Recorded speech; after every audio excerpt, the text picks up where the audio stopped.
Hi friends, ನಮಸ್ಕಾರ. ನಾನು ಮೌರ್ಯ ಪ್ರಾಪರ್ಟೀಸಿಂದ ಪ್ರವೀಣ್ ಯಾದವ್ ಮಾತಾಡ್ತಾ ಇರೋದು. ನಾನಿವಾಗ ಒಂದು 30-50 ಬಿಲ್ಡಿಂಗ್ ತೋರ್ಸೋಕ್ಕೆ ಬಂದಿದ್ದೀನಿ. ಫ್ರೆಂಡ್ಸ್, ಈ ಪ್ರಾಪರ್ಟಿ ಬಂದು ಲೊಕೇಟ್ ಆಗಿರೋದು Madanayakanahalli MNTI ಲೆವೆಟ್. Friends, beautiful gated community ಲೆವೆಟ್ ಇದು. ಹಾಗೆ ಹೈಲಿ ಡೆವಲಪ್ಡ್ ಆಗಿದೆ. ಎಲ್ಲ ಬಿಗ್ ಪ್ರಾಜೆಕ್ಟ್ಸ್ ನಡೀತಾ ಇದೆ ಇದರಲ್ಲಿ.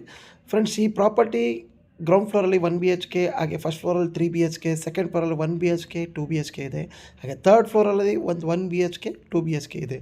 ಈ ಪ್ರಾಪರ್ಟಿಲಿ ಓನರ್ ಇದ್ಕೊಂಡು ಒಂದು 85,000 to 90,000 ರೆಂಟ್ ಎಕ್ಸ್ಪೆಕ್ಟ್ ಮಾಡ್ಬೋದು. 30-50 friends. Road facing east facing ಇದೆ. ಹಾಗೆ ಗೇಟೆಡ್ ಕಮ್ಯುನಿಟಿ ಲೆವೆಟ್ ಆಗಿದೆ. ಜಿಂದಾಲ್ ಪ್ರೆಸ್ಟೀಜ್ ಹಾಗೆ ಮಾದಾವರ ಮೆಟ್ರೋ ಸ್ಟೇಷನ್ಗೆ ಜಸ್ಟ್ 1.5 ಕಿಲೋಮೀಟರ್ಸಲ್ಲಿದೆ. ತುಮಕೂರು ಹೈವೇ, ನ್ಯಾಷನಲ್ ಹೈವೇ 500 ಮೀಟರ್ಸಲ್ಲಿದೆ ಫ್ರೆಂಡ್ಸ್. ಈ ಪ್ರಾಪರ್ಟಿ ಓನರ್ ಕೋಟಿಂಗ್ ಪ್ರೈಸ್ ಬಂದು 2,60,00,000. ಸ್ಲೈಟ್ಲಿ ನೆಗೋಷಿಯಬಲ್ ಇದೆ ಫ್ರೆಂಡ್ಸ್. ಇಂಟ್ರೆಸ್ಟ್ ಇದ್ದವ್ರು ಕಾಲ್ ಮಾಡಿ.